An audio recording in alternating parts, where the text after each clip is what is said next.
I received top-notch chess instruction during my first day at chess camp.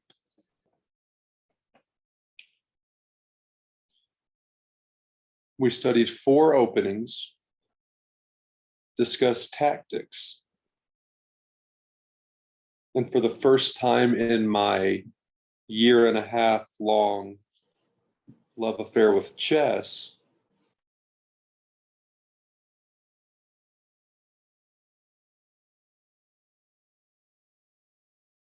we did puzzles on a physical, poster-sized chessboard. The camp instructor, who is also a very kind national master, moved pieces all over this giant chessboard. And though I love chess.com and the variety of puzzles offered on the chess.com platform,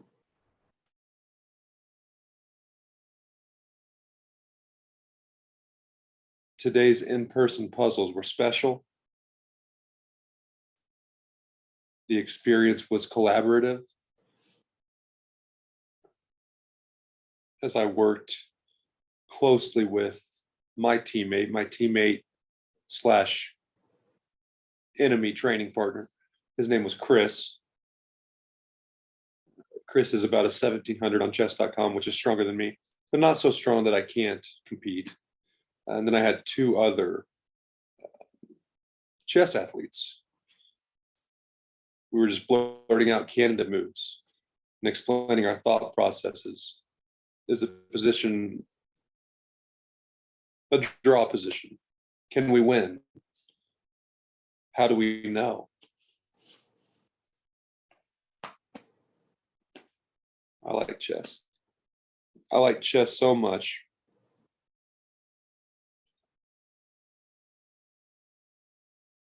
I want to find out right now if my learnings for my first day of chess camp will be enough to close the gap on enemy H11 Magnus Carlsen. That's what we're going to do. We're going to play slower. I'm going to explain my thinking. And we're going to at least draw.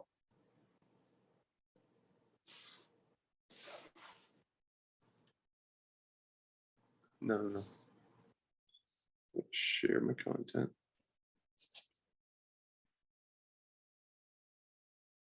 Boom. Why would I need a notification, Zoom? I'm the one who initiated the recording. Technology.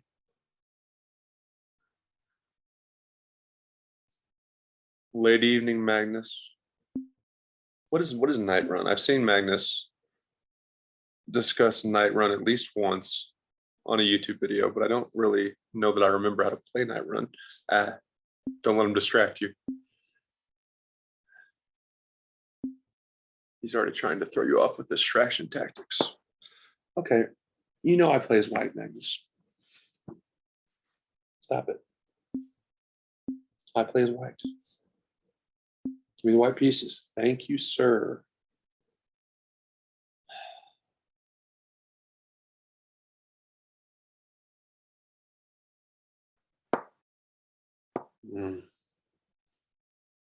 Part of me hoped you wouldn't do that.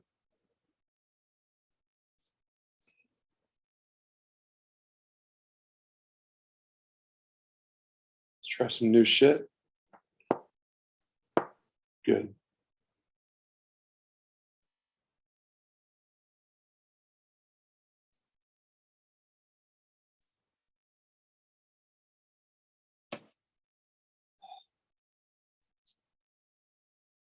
It's fine. It's also fine.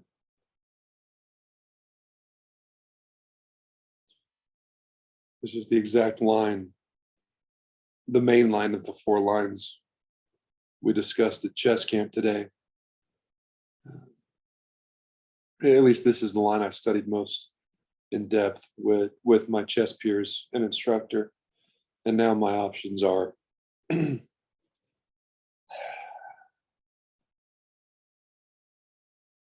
I have two reasonable moves here. One would be my light squared bishop back to c4. The other I could consider would be my knight to f3. What do I want out of the position?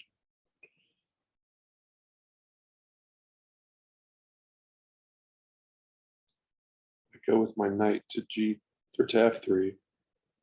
Enemy age 11 Magnus Carlsen could steal my bishop.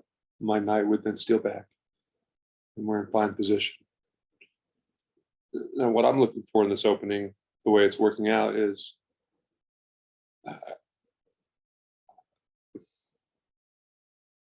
I want to always you want to ensure you have great piece activation in the opening game.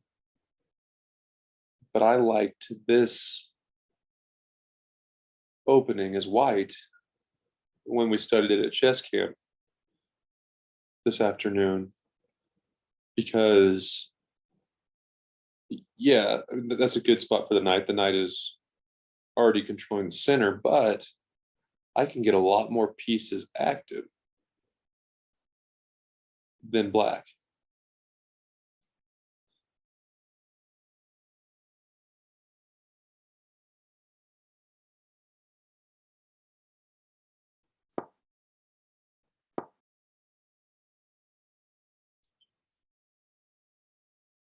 I'm going to push the pawn, or I'm going to do the knight move.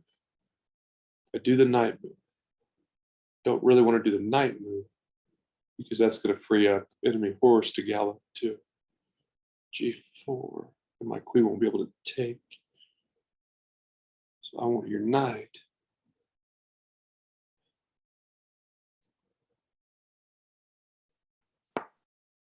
out of my party. Interesting. Interesting. You could impersonate this bitch. No, man, I don't mean it like that. I'm sorry. I need to watch my language. COVID has been lonely. When I'm stressed, I cuss. Magnus Carlsen's not a bitch. I didn't mean it like that. I also listen to a lot of inappropriate music. So sometimes my language is not appropriate. I apologize. I could impersonate this future greatest chess athlete of all time. I don't really want to do that. I want to steal his horse. But then I'm going to lose my bishop pair, which is okay. I'm not that good with my bishop pair yet. It's not that valuable to me. I do steal a horse. Huh.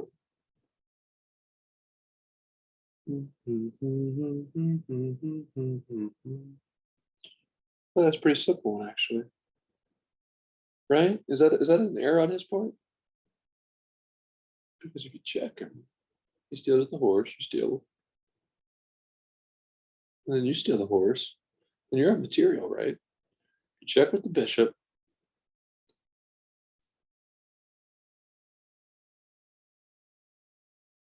You steal back with the horse, or he steals back with the horse if I go bishop check on b5.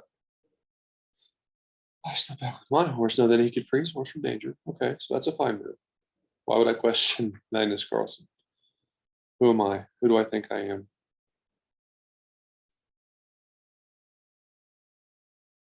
I think I'm the underdog.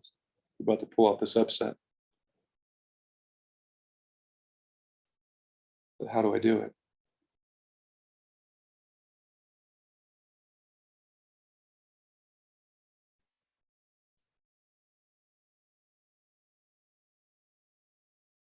Boom, boom, boom. Yeah.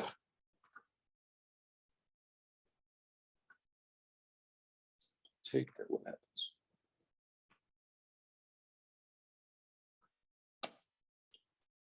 Take. He can get his queen active. By en passant, he could get his queen active. It's not super ideal. Ah.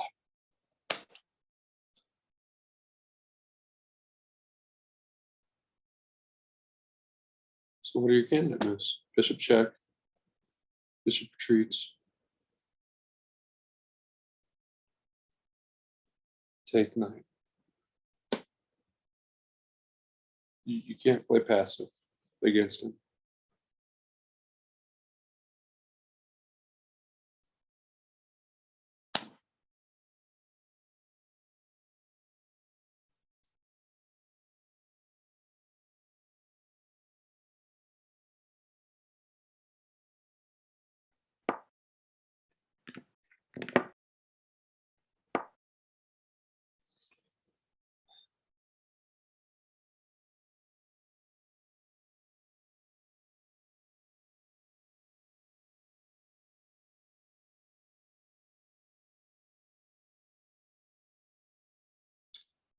Okay. So he doesn't want to hang that pawn, so he should steal with his dark square bishop if you take.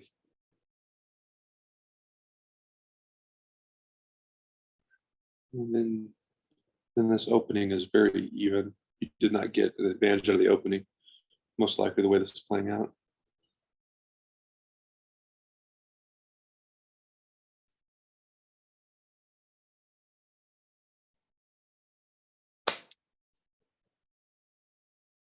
He's just a strong chess player.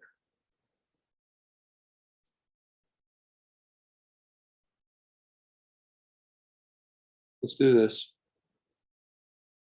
That will at least, hopefully, if we take on G7, thinking about an endgame potentially,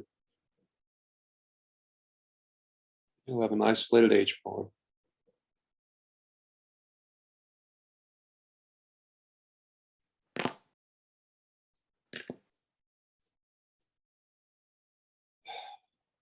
Chess is hard. Chess is hard, but chess is worth it.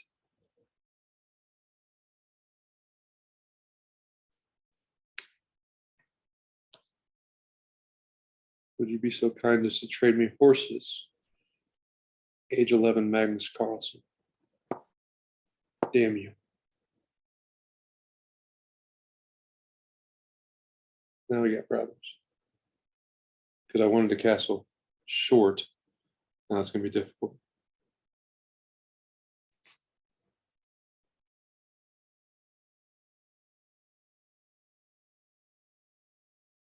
Yeah.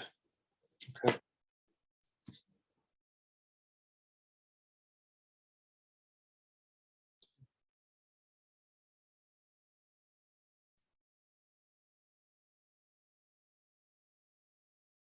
Uh-huh. Right. What are you doing? What are you doing?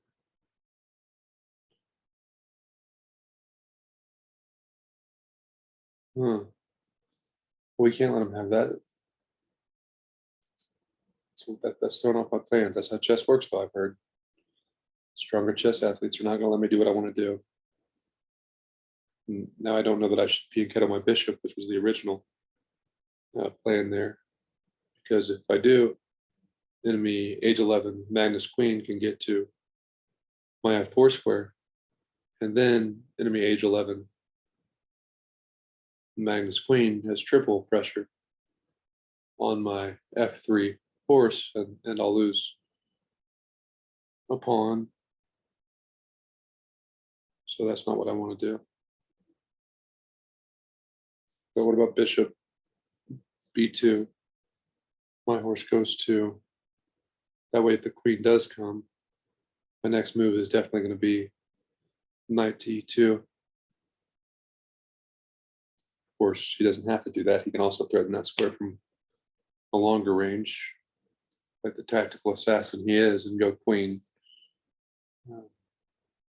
f6. And then my plans are ruined.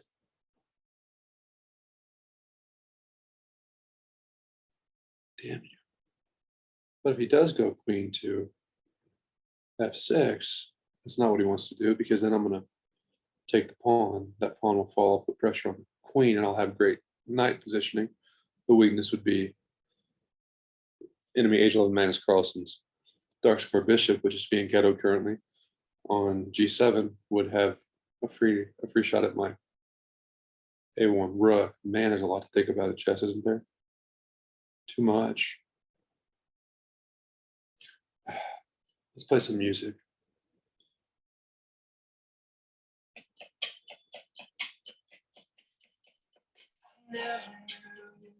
I never knew that everything was falling through. What I knew was waiting on a cue to turn and run, and all I needed was the truth. That's how it's gotta be. It's coming down to nothing more than apathy. I'd rather run the other way than stay and see the smoke and who still standing when it clears. And over my head, over my head. Seconds left in all the time. She's on your mind, she's on my.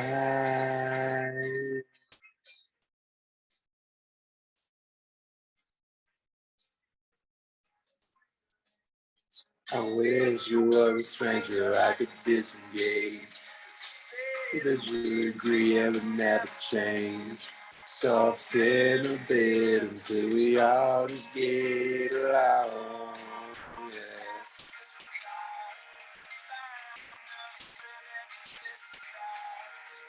Lose the argument in a cable car.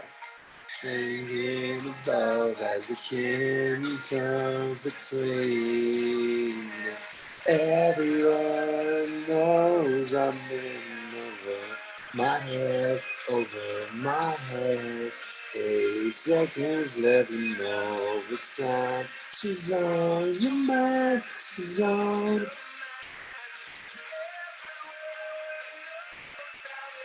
Over my head, over my head. Nothing all the time, she's on your mind. Your mind become part of your past. Becoming a part that don't last. It's effortless.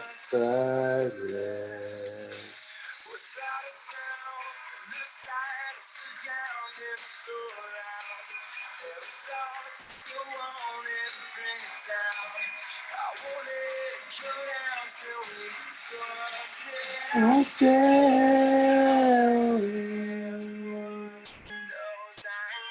I will.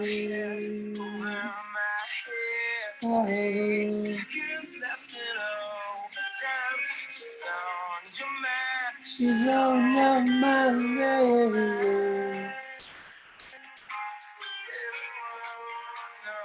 Everyone knows.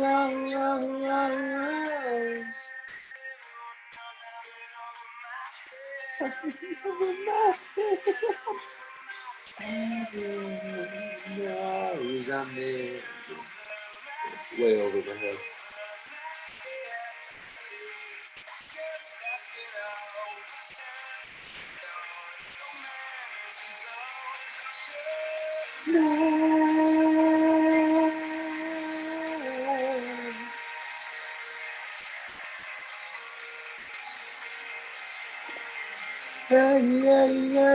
Yeah.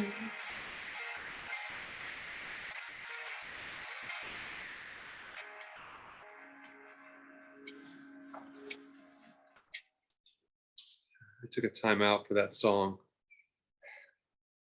I didn't want enemy H11 Magnus Carlsen to see me like that. He doesn't need any more confidence. I think age 11 is really when he started to build some major confidence in his chess ability. And I watched the Magnus documentary, or one of them. I'm sure there's multiple.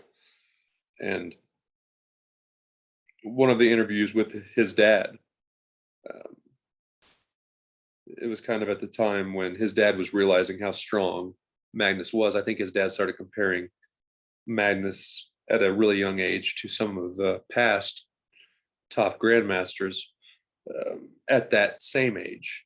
And his dad was like, oh, shoot, my kid's going to be special. And then, of course, Magnus became what he became.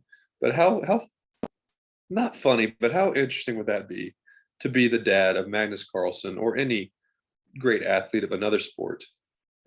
And your kid's just like, this is fun. I like chess. Well, hey, dad, am I doing okay? I won this tournament. And your dad is like, obviously more mature and understands the context and your potential. But at age 11, Magnus probably had no idea how good he really was or how talented he was. So Magnus is just like, chess is fun. And his dad is like, hey, you're probably going to be the best ever or really, really good. And Magnus is just like, okay.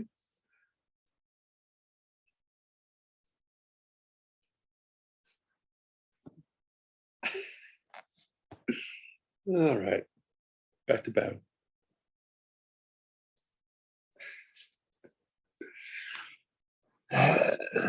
I'm tough, Magnus.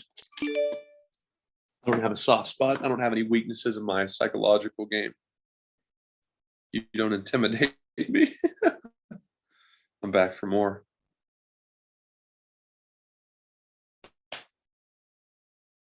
What was I doing?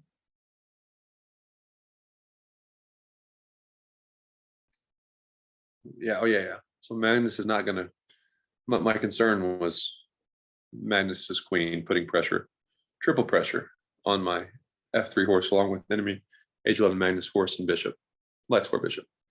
And then I thought, okay, if he does take the queen to f4, he won't do that because my c3 horse would gallop to e2, and I'm going to put some pressure on that queen to back away from my territory because I'm territorial. So then, if Magnus wanted to pressure my horse without putting the queen so far out on the battlefield and in the open, I considered f6 for enemy age 11 Magnus queen. That does two things that are not good for Magnus, though. It weakens his bishop, which is currently strong, by blocking it. And also, if enemy age 11 Magnus queen were to prance over to f6, my next move is definitely going to be my knight to d5. And if I did that, let's just assume things. I mean, you don't want to assume things in life too much, but let's play around. The mind is a playground. Chess is a playground for the mind. Let's play in it. So if enemy age 11 Magnus were to go, shoot, no, you got to consider the check though, Dayton, because, oh man, because no matter what he does with his queen, he does have that knight check. Knight takes on f3 check. Then you take.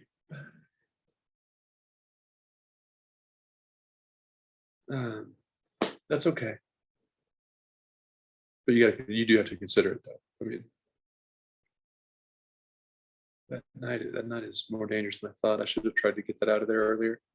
Now it's going to be a thorn in my side for a while because of that relative pin on my horse. Okay, then you do have d3 with your pawn as an option, because then you can.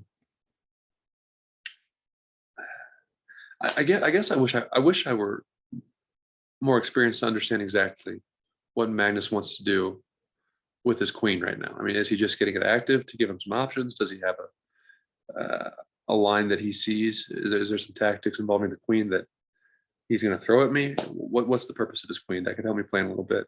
And you could tell, which makes sense because I haven't been playing chess that long. And COVID obviously has not been kind to humanity. So COVID made it hard to get in-person experience, and I don't have a lot of in-person experience, which means to beat stronger chess athletes, which age 11 Magnus Carlsen is stronger than Dayton Carr right now. I need them to err. There's two sides of that coin. I mean, I need a stronger chess athlete to err if I want to get a victory, which is bad because we don't want to be at the mercy of other people on the battlefield of chess or life. But the good thing about me needing stronger chess athletes to err is at least I know, at least I'm not a complete narcissist. I'm not a chess narcissist. I understand that I'm going to have to play well and they're going to have to blunder a few times. And when you recognize that, you have chances to get lucky, but you don't want to rely on luck once again. So let's do this. The three cannon moves I considered were bishop to b2, pawn to d3. I think I'm one move away from wanting to do anything with my c3 knight because it's just got a lot of control over the center. My c3 knight gives me some good options. And it restricts, I feel like my c3 knight, if I take it back to e2 now or in a few moves, that's really a passive move. It's not even like a positional or solid move. Like that's just a passive, I'm scared of Magnus Carlsen move, which is reasonable to be scared of him. He's intimidating. I don't want to give up pressure on that d5 pawn because right now his queen is the only thing. It's the only thing that's defending it. So that'll keep his queen from doing a lot, right? At least soon. And that's when Magnus Carlsen is dangerous. The queens in the early and middle game, or even a young Magnus, is frightening. Well, something you didn't consider that you could consider. What about bishop a3? Well, is that something to consider? I'm not saying it's right or wrong. I'm just saying, like, should we talk about it? If you go bishop a3, what happens? I mean, bishops on the side of the board are not as good as, probably not as good as pieces in the center, but and that does put a relative pin on the c5 pawn. And then you're looking at things like you could go a4 with your horse to double pressure that pawn and possibly try to get it to fall. Of course, you're not going to want to do a lot with your c3 horse if you don't fianchetto your bishop, because then your a1 rook is exposed after a knight check by enemy h11 Magnus Carlsen with enemy h11 Magnus Carlsen d4 horse to my horse. Then if my knight is not covering that long diagonal, I don't like him controlling that. And if my knight's on a c3, my rook is on a1, and he checks me, then my rook's going to fall, and I'm going to really lose the battle. So that's not what I want either. I need to castle. This is great. How did this happen? This happens every time to me. I've heard strong chess athletes do that. They make you think it's going well. It looks good, and then I talked about when I started this battle in the open. I want to get my pieces active. This approach, the line I was visualizing in my head, the advantage is I can get my pieces active, more active than black. And as you'll see, his pieces are active. They're more coordinated. He has more chances, and he's going to castle before me. So he's really strong. He's really good. He's got a lot of potential, and he's already reaching some of that. Good for you. Bad for me. And I can't castle kingside. He's got too many ways to double my pawns, and weaken my king. It's going to be exposed if I do that. Bad, bad, bad.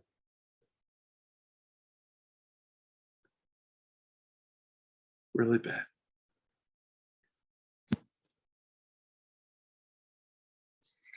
Can you possibly get that knight out of there somehow? You really need to, but you can't. You can't really do that. You don't have a lot of options here, Dayton. This is not going well for you.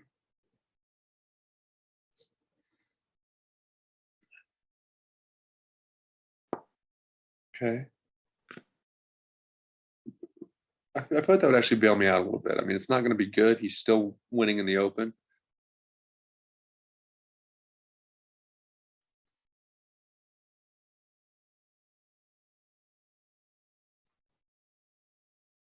Right.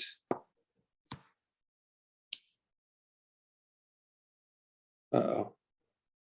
Did you lose your castling rights? You did, because there's no way you can possibly. Well, no, Dayton. Wake up. You're fine. You're fine. Okay, so what happens if you defend with your knight? He'll take with the queen. He'll still back with your queen.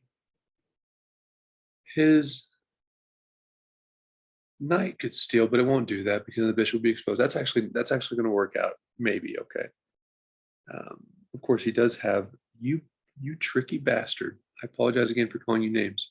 You tricky, you know what? Because he knows if I defend with my knight with e2, then he can steal my pawn, and he checks me, and my queen is no longer defending my doubled f3 pawn. He wins that pawn, and he prevents me from castling.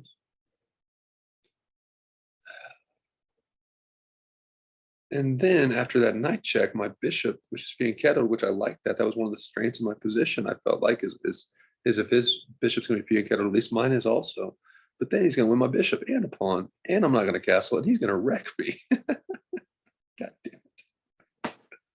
Oh, chess is fun. So knight, so knight e2 is not an option. What are your options? He didn't give you any. He's not giving you anything. Your only option is king to f1. And that's going to end bad for you.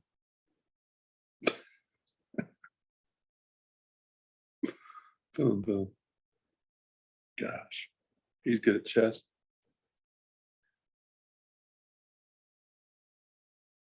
Jeez. What about, no, that's not good either. Oh my.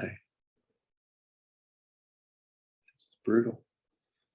So your only way to defend and keep your castling rights alive is the knight move, which we discussed. That's bad because then you lose your pawn. Ugh.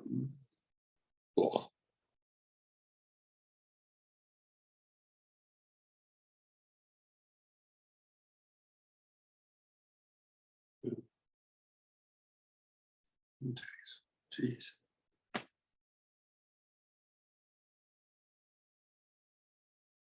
Wow.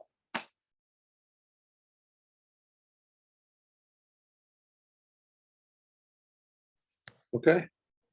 Good for you. Let's at least keep our material equal and then play some major defense with our queen. You're going to lose. It could be ugly. Oh man. Oh no. Somebody help me. Now he's just going to torture you. You tortured yourself, Dayton. You tortured yourself. You deserve this. You gotta get your king to safety. You know he's gonna wreck you if you don't. Jeez. Hey, good for you. You're a fucking trophy.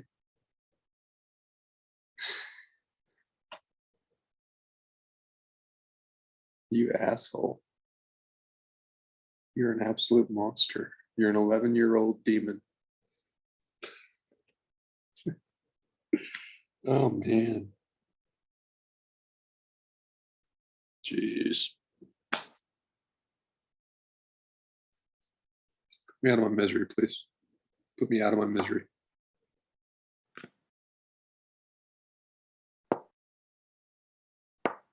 Goodness gracious.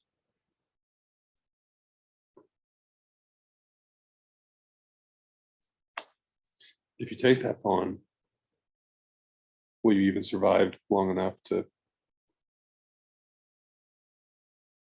No, no, you're done for. You're done. You're done. Of course, the only hope you have is none. You don't have any hope. If you take that, if you do take the d5, oh, pawn. He's not going to take your bishop. No, he would take your bishop, Dayton. He definitely would take your bishop.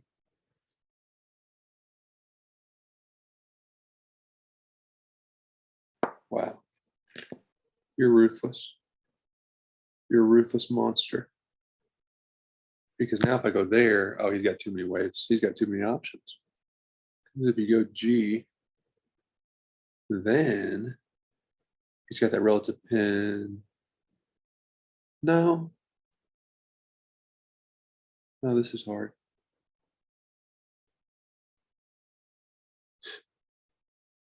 You're evil. You're an evil 11-year-old.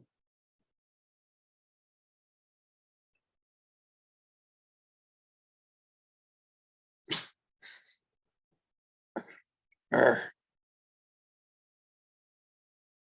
Yeah, you lose your rook now. Because if you don't, because if you move it, then it's made. And you don't like getting checkmated. Okay, so, oh, my goodness. This is brutal. Okay, if you go, wow. Wow.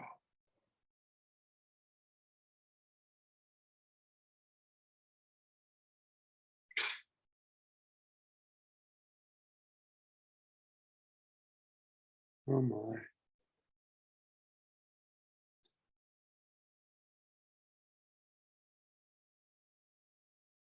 I'm going to play some quick moves because I know it's over with.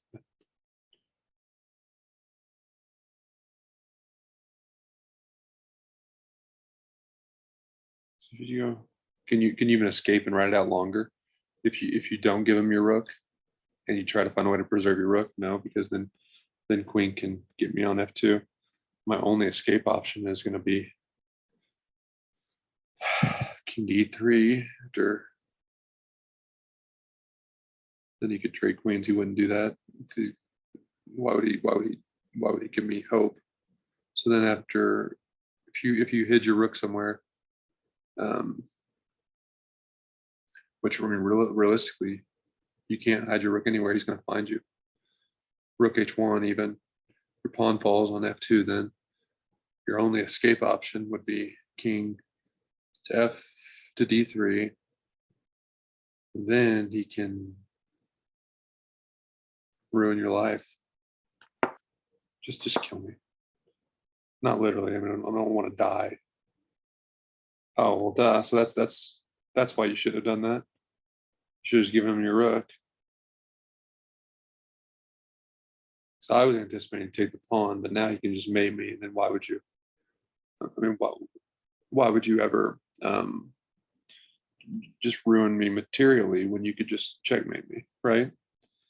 I don't know, but that's checkmate. Good for you, Magnus. Congratulations.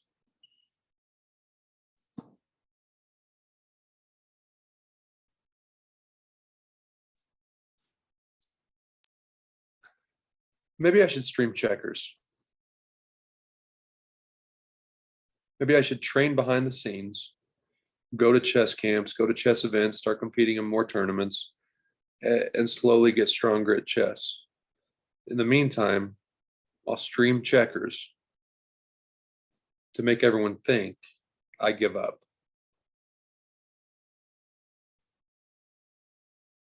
How would I stream checkers? I don't know. I bet it'd be funny though.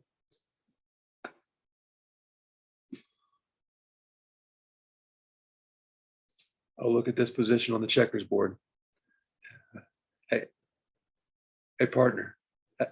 How many times has this position been reached in professional checkers? How many? This position has been reached every single checkers game because checkers is boring and simple compared to chess. Oh, and then what do you talk about? I mean, a lot of the great commentary at the candidates. I love listening to Gotham Chess, Udit Polgar, and some of the live commentators. I like to listen to them just talk about candidate moves and how many times has this position been reached in a battle, in a grandmaster battle? Is it a new position? When are we breaking into new waters. And you don't get that with checkers. Checkers is just like shit. We're gonna jump some stuff again. If I were explaining checkers to a beginner who has never played checkers, I'd be like, here's how checkers works. You have a bunch of round pieces. They all do the same thing.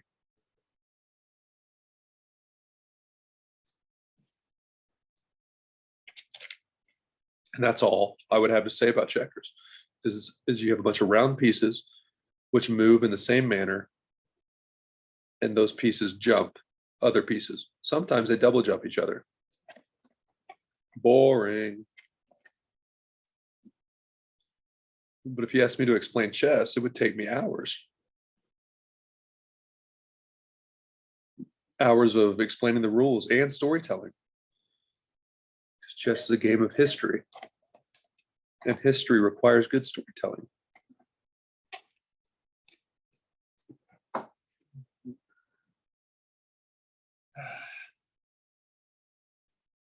And life is painful, isn't it?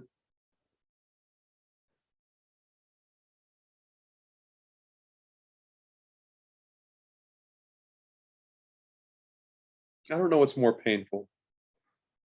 Losing and putting myself out there, knowing there's a risk of failure.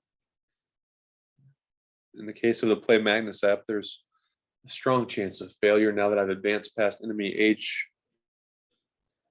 H10, Magnus Carlsen. Or is it worse that I'm never going to quit, realistically?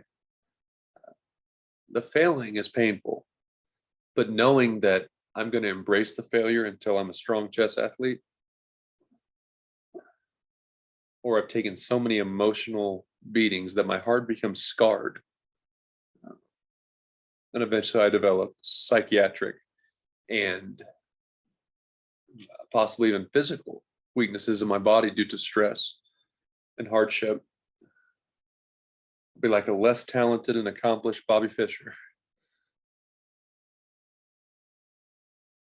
I'll go crazy.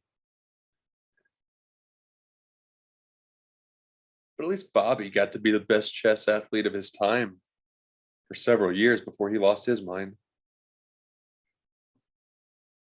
I don't want to lose my sanity and peace of mind if I'm not even going to get to win world championships. Fuck that. Tragic story about Bobby Fischer. Man, he's a fascinating character, isn't he?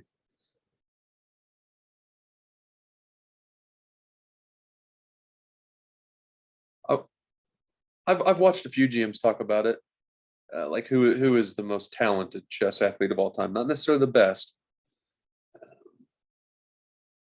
Interestingly, Gary Kasparov, it seems to be, and I'm never, again, I'm not friends with the chess players.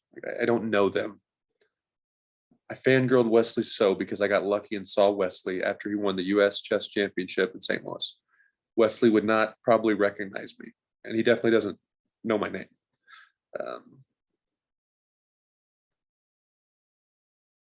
I saw Fabiano Caruana.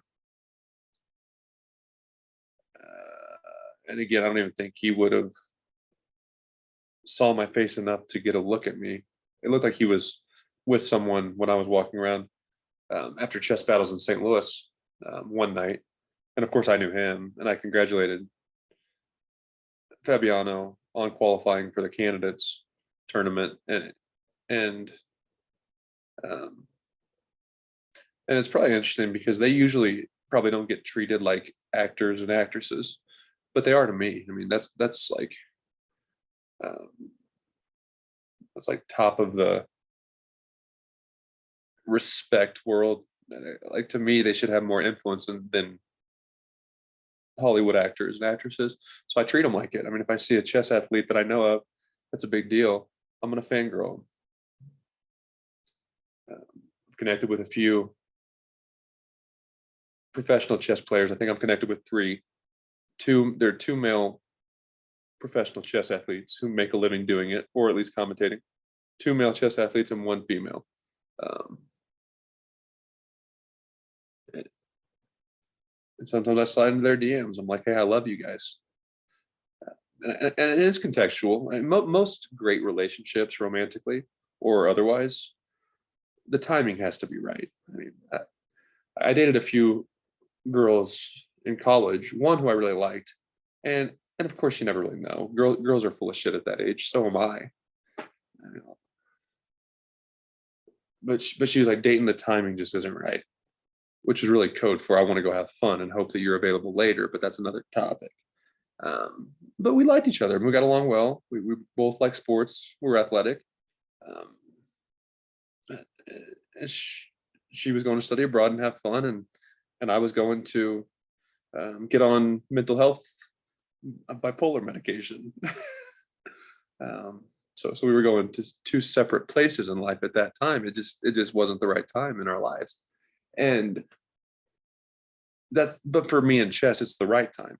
I might not have loved chess or appreciated top chess athletes had it not been for COVID and all the misinformation, all the ignorant, political, selfish bullshit going on in the world, where in a lot of ways, the people you see on TV that get to the top in politics and business, and the people who are supposed to be fixing COVID and all the ripple effects, they are the ones who are the most manipulative,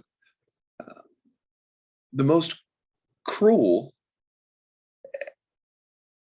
and the least likely. The people in charge of fixing things are often the least likely to take accountability.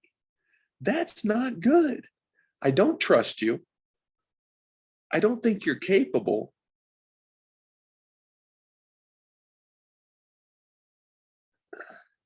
And you have no soul. And the chess humans have all those things that society and the people in charge lack, which is why I appreciate, and I'm glad that I got into chess when I did, because all the strengths of chess humans are even more evident, which might be why chess is becoming so big, in addition to the fact we were trapped inside with nothing but our computers and virtual chess boomed. But the timing was right. Had it not been during a time of world history where there's so much stress, uncertainty, everyone is emotional, I might not have sought refuge in the chess humans' brains, because when they tell me why they do everything, and I saw this line, or yeah, that line might have been the best line, but it was a hard line for a human to see, and all the why do you do shit? The chess humans tell me why they do things better than anyone. And when I watch Joe Biden, he doesn't tell me why he does anything. He just blames other people and gets a sarcastic grin on his face. No, chess athletes don't do that. That's why the timing was right for me in chess. I needed that. I needed logic. I needed logical people and logical thoughts in a world full of emotional decision making right now. And I was in the right time. I was in the right place to meet chess. I'm going to keep grinding. I hope you're grinding also. I know most people have real commitments. The assistant to the national master at chess camp today, she was discussing how she kind of wishes she would have got into chess younger, because now she has responsibilities and she can't train full time and stuff. But she got into it during COVID also via her husband. And that's where I'm at. I hope you have time to invest in the chess. But right now, like, I know I've made comments in the past about money and, oh, I'm broke, or oh, I can't afford hotel rooms. You'll notice I'm in one. Well, a lot of times it's like, yeah, I never dreamed I would withdraw everything I had. I withdrew my 401k. I withdrew all my stock from my 3 years in Walmart corporate, all my bonuses, incentives, everything. And so when I say I'm broke, it's just like, I didn't think I'd be willing or have to dip into all that. But now, like, actually, once I get home, it's not like I like can't eat or I'm going to be homeless, but I do have to DoorDash. Like, I'm going to have to start really getting after DoorDash, because it's not like I can go withdraw more money. Or this last tax season, I took some pretty severe penalties. So it's not like I can just take some penalties or have a fallback financial option. I'm going to make this work, or I'm going to DoorDash a lot. And that's going to dip into my chess time. But I hope that you'll do what I do. When times get hard, when time constraints arise, you'll hit that clock a little faster. Rearrange your strategy, develop new tactics that get you where you want to be with chess. That's what we should all be doing, is how good can we become at chess before we die? That's my mindset. I hope that's your mindset too. Play Magnus. Chess saves lives. Bye.